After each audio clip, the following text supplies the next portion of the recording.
Hey guys, what's up? Hope you guys are doing well. Welcome to my YouTube channel Trade Tech Analysis and you are watching market prediction for tomorrow. So आज का बड़ा sharp decline हुआ similar यहाँ जैसा और यहाँ पर भी ऐसे ही मार्केट नीचे आता रहा। इसका वजह था एफआईआई ने 6500 करोड़ रुपए इंडियन मार्केट से निकाला है। डीआईआई ने कोशिश तो की बट शायद कंट्रोल नहीं कर पाए और डीआईआई ने 2700 करोड़ रुपए का इन्वेस्ट किया है। तो ऑब्वियसली 2700 करोड़ वर्सेस 6500 करोड़ कुछ भी नहीं है, बट जितना वो संभाल सकते थे, जिस सेक्टर को वो संभाल सकते हैं, उन्होंने कोशिश किया होगा फॉर श्योर। सो अभी जो हम निफ्टी की बात कर रहे थे कि निफ्टी बुलिश हो सकता है, लेकिन किस लेवल के बाद, वो लेवल एक्चुअली आए ही नहीं है। और हमने ये भी बात की थी कल के वीडियो में कि किस लेवल के नीचे हमें गिरावट मिल सकती है। तो चलिए डिटेल में जानते हैं कि आज क्या हुआ और मार्केट कैसे रिएक्ट किया उन लेवल्स पर। ठीक है, सो ये हाई था अपना पहले से ही, राइट। इस लो के बीच में मार्केट ने 23% पर ही क्लोजिंग दी थी। अब देखिए आप, मार्केट इस लेवल के नीचे सिर्फ और सिर्फ गिरता ही रहा, इस लेवल को होल्ड नहीं कर पाया। कल के वीडियो में हमने यही बात की थी कि मार्केट इस लेवल को होल्ड कर लेता है तो यहाँ से इस लेवल तक आ सकता है, फिर यहाँ से शायद ऊपर जा सकता है, लेकिन ऊपर के लिए हम अवॉइड करेंगे, बिना पुल बैक के हम बात नहीं करेंगे। ये वाली बात तो बिल्कुल ही नकार दी गई। नीचे के लिए हमने ये बात की थी कि फिबोनाची लेवल इसके नीचे निकलता है तो यहाँ तक मार्केट आ सकता है। ये बैंक निफ्टी पर्टिकुलरली हम बात कर रहे हैं। निफ्टी ने तो ये लेवल धराशायी कर दिया, जिसको बोलते हैं ना, इसकी रिस्पेक्ट ही नहीं की। 50% फिर भी रिस्पेक्ट की। यहाँ पे एक पुल बैक पर छोटी सी एंट्री मिली, बट 61.8% तो भाई यहाँ थोड़ा सा टाइम स्पेंड किया, लोगों को लगा होगा यहाँ पे, या क्या हुआ कि यहाँ से मार्केट ऊपर जा सकता है। उसके बाद फिर एक रेड कैंडल बढ़िया वाली और एक ही बार में सब कैसल हिट। उसके बाद तो छोटा छोटा मूव रहा। ओके, सो अब क्या हो सकता है, ये सिमिलर स्टोरी हो गई है इस वाले मूव टाइप की। यहां पर किया गया था, सिर्फ गैप फिल करने के लिए आया और ऊपर चला गया था मार्केट। नाउ देखिए, ये क्रूशल लेवल रहेगा 24,178 का, और ये ऊपर के लिए ये जो लेवल, जो सपोर्ट का हमने बात की थी, this can act as a resistance. 24,400 का लेवल है और नीचे है 24,178 का, 24,180 मान लीजिए इसको, प्लस माइनस 50 पॉइंट्स ऊपर नीचे हो जाता है। निफ्टी है तो प्लस माइनस 20-30 पॉइंट्स आप मान के चल सकते हैं, मार्केट रिएक्ट करता है। ये एग्जैक्ट नहीं होते हैं लेवल्स, राइट, बट हमें एक जनरल में आइडिया मिल जाता है। देखिए जैसे यहाँ पे है, ये एग्जैक्ट 61.8% रिजेक्शन नहीं है, इससे थोड़ा ऊपर है, राइट, क्योंकि ये अपनी मार्केट है, यहाँ पे लोगों का पैसा चूसना है इन्हें, तो यहाँ पर ट्रैप करना बहुत जरूरी है उनको कमाने के लिए, जहाँ पर हम जैसे रिटेलर्स की वो ऐसी तैसी कर देते हैं। एनीवेज, बट स्टिल बहती गंगा में हाथ धोना हमारा काम है और अपॉर्चुनिटी को एनकैश करना। मार्केट इसीलिए सेंटीमेंट दिमाग में नहीं होना चाहिए, चार्ट पे होना चाहिए, जो दिख रहा है वो करेंगे। ओके, सो ये क्रूशियल लेवल रहेगा। ये भी जाता है ना, ये गिरावट और भी जारी रह सकती है, बट आपको यहाँ पर मार्केट को देखना है कैसे रिएक्ट कर रहा है। मार्केट यहां से गिरेगा तो ये लेवल्स आपके पास हैं। ओके, तो आवरली चार्ट पर चलते हैं और यहां से निकालते हैं सपोर्ट एंड रेजिस्टेंस। ये काफ़ी दिन पुराने लेवल हैं, तो अपना इंडिकेटर लेट्स सी, पहले कुछ दिखाता है तो मल्टीट्यूब चलसी, सॉरी दिस वन, तो मैं कहता हूँ 5 दिन का दिखाई देगा। 5 दिन में तो यही वाला लेवल दिखा रहा है, दैट्स ओके। एंड इस, क्योंकि मार्केट साइडवेज बहुत रहा है ऐसे में ना, ये पिछले 10 दिनों में मार्केट यहीं झूलता रहा है, तो दैट इज द प्रॉब्लम। इसी रेंज में, सॉरी 15 मिनट पे चलते हैं, हाँ यहीं भी रहेगा तो खैर। एनीवेज, तो हमको अब देखना है हिस्टोरिकल चार्ट। अपने हिस्टोरिकल चार्ट पर हमारे पास क्या निकल के आ रहा है। एक लेवल तो अपना 114% ही निकल के आ रहा है इसके आसपास, ठीक है।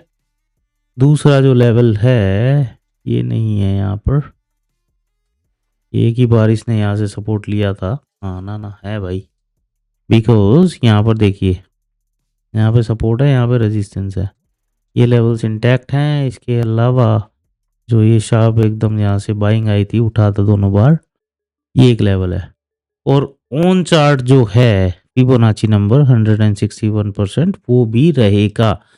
सो नीचे के तरफ मार्केट आता है 100% के नीचे के बात कर रहा हूँ, ये भी एक गैप है अभी, राइट।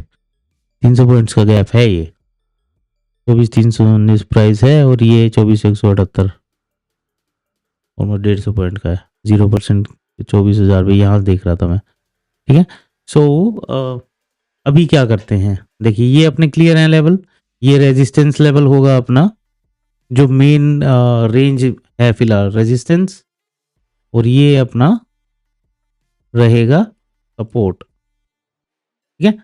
इसके अलावा अब बात करते हैं और फर्दर लेवल्स की। मार्केट को ऊपर जाना तो यही लेवल है, रेजिस्टेंस कम, है ना, ऊपर के लेवल का confirmation, that is resistance come confirmation, और अप मूव लिख देता हूं इसको क्लियरली, ठीक है। नाउ इसके अलावा इससे मार्केट ऊपर भागता है तो ये आपके टारगेट कम रेजिस्टेंस लेवल्स रहने वाले हैं, ठीक है। एंड दैट इज 24,600 का लेवल। यहां से फिर हो सकता है कि मार्केट ऊपर जाएगा या नीचे, वहां पर हम क्लियरली फिर देखेंगे प्राइस एक्शन, ओके, जो कि 61.8% है। तो मेक और ब्रेक लेवल यही डिसाइड करता है। अब यहां से कल का दिन इंपॉर्टेंट रहने वाला है। अब ये 0% टूटता है ना, तो ये -14% एक और लेवल यहां से निकल के आ रहा है, जो जहां तक मार्केट अप्रोच कर सकता है, ठीक है। तो ये अपने सारे लेवल्स निकल के आए हैं, मार्केट इन्हीं लेवल्स पर रिएक्ट करने वाला है, ओके। सो और इसके साथ में आप अपना मल्टी डे HLC लगा लेना, हाल फिलहाल के सारे सपोर्ट रेजिस्टेंस इसके अलावा सब अवेलेबल है वहां पर, ठीक है। So that's about Nifty. Bank Nifty पर चलते हैं अभी। बैंक निफ्टी में भी यही हुआ, इस मूव से यहां तक, यहाँ पर ये ट्रेड कर रहा है 61.8% के जस्ट नीचे, ठीक है। तो इसके लिए जो हमारा लेवल है, क्रूशियल लेवल, वो डेफिनेटली 61.8% है, ओके। एंड नीचे के लिए जो अब इम्पोर्टेंट लेवल है, ये मैंने गलत लगाया है, यहाँ है ना कॉर्नर, तो ये एग्जैक्टली अभी 61.8% पर ही ट्रेड कर रहा है प्राइस, ठीक है। अब इसके नीचे जाता है तो ये 100% आ सकता है। देखो बिकवाली होगी तो दोनों में होगी बराबर की, ऐसा नहीं होने वाला कि सिर्फ निफ्टी बिक रहा है बैंक निफ्टी नहीं बिक रहा है। FII पैसा निकालेगा तो पूरा निकलता है वो, राइट, जिस जिस सेक्टर में इन्वॉल्व है। ये हमारे क्रूशियल लेवल्स हैं। इसके अलावा यहां से यहां तक, ओके, ये 23.6% निकल के आ रहा है। लेट्स अज्यूम कि मार्केट यहां से ऊपर जाता है, जैसे यही हुआ था, लेट्स अज्यूम, ठीक है। तो उस केस में ये एक लेवल निकल के आ रहा है, जो ऊपर का एक लेवल है resistance come confirmation level, that is 52,940, 52,940। इसके ऊपर बुलिश हो सकता है, ठीक है। बट जिस हिसाब से मार्केट चल रही है, ऊपर के लेवल पर इसको नीचे फेंक दिया जा रहा है, तो हमें ध्यान रखना है। मैक्सिमम जो ये जा सकता है, मैक्सिमम, है ना, फिर यहाँ से दोबारा धकेल दें तो अलग बात है यार, है ना। तो ये हमारा लेवल रहेगा जहाँ से market would be a deciding point.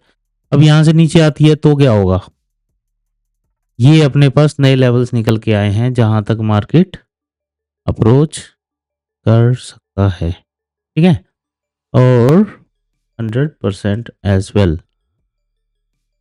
तो ये मैं सब डिलीट करता हूँ। देखो आज का सेशन तो काफ़ी सिंपल था यार, जैसे कि मैं हमेशा बोलता हूँ ना आपको अपने वीडियोस में, आपने वो फॉलो किया होता या किया होगा तो आज आप फायदे में रहे ही होंगे। ये 915 की कैंडल है, निफ्टी में भी सेम है ना। अपना सिंपल फंडा क्या है कि फर्स्ट 15 मिनट कैंडल का हाई और फर्स्ट 15 मिनट की कैंडल का लो मार्क करना है, ठीक है। इसके नीचे निकलता है तो बेरिश, उसके ऊपर निकलता है तो बुलिश, लेकिन विद कंफर्मेशन। यहाँ कंफर्मेशन नहीं है, ताबड़तोड़ बस पिक वाली होती ही रही, लेकिन चलो आपने यहाँ भी नहीं लिया तो उसके बाद मिला हमें कंफर्मेशन, जिसको हम बोलते हैं पुल बैक। ये मूव आया, इसके बाद रिकवरी हुई और फिर ये मूव आया, राइट। तो किसी को सबसे सुपर सेफ एंट्री जो लेनी थी वो ये थी, उसके बाद भी कुछ ना कुछ प्लस, उसके बाद तो फिर मार्केट टोटली साइडवेज ही रहा, ठीक है। तो ये होता है कंफर्मेशन पुल बैक जिसकी हम बात करते हैं। उसके अलावा जब ताबड़तोड़ गिरने लगा तो गिरता ही रहा, फिर तो कोई संशय वाली बात ही नहीं थी इसमें, ठीक है। सो ये लेवल्स आप ध्यान रखना, मार्केट ऐसे ही डेफिनेटली रिएक्ट करने वाला है। और इन केस कुछ सेंटिमेंट बेस मत जाना आज के मूव को देख के, अपनी मार्केट में यही हो रहा है, एक दिन नीचे, एक दिन साइडवेज, एक दिन नीचे, फिर लोगों को लगता है कि और नीचे जाएगा, मार्केट न्यूज़ में बैठ जाते हैं करने के लिए।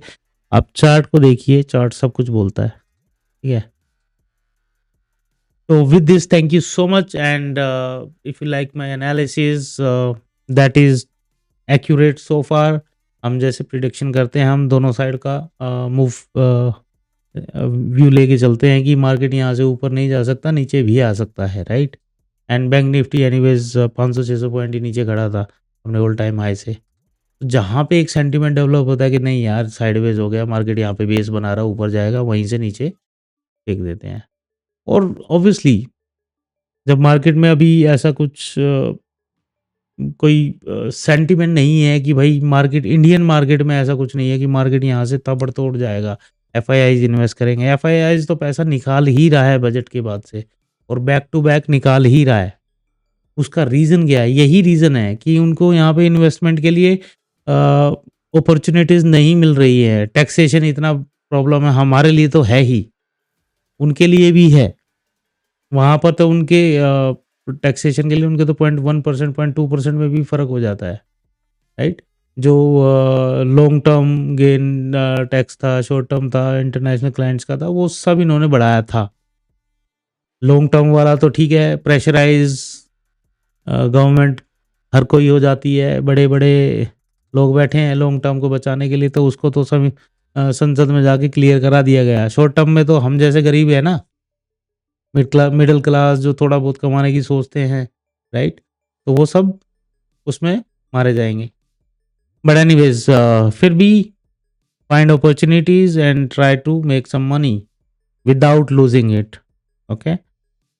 ऑलवेज ट्राई सेफर एंट्रीज, कोई जल्दबाजी नहीं है, पैसा सेफ लेके जाओ। 500 सोचा तो 500 लेके जाओ, 2000 सोचा है तो 2000 लेके जाओ, 5000 सोचा है तो 5000 लेके जाओ। ऑप्शंस में नहीं मिल रहा, स्टॉक्स में लो, स्टॉक्स में भी शॉर्ट सेलिंग होती है, ठीक है ना। बहुत सारे एफएनओ स्टॉक्स हैं, वहाँ पर अपॉर्चुनिटी में जहाँ मिले, चार्ट वही चलता है, हर जगह वही चलेगा, राइट। तो चार्ट रीडिंग इज इम्पोर्टेंट, फिर चार्ट किसी का भी हो, you will be the expert to decide के यहाँ से जाएगा तो जाएगा, okay. So thank you so much, and have a good evening guys, take care.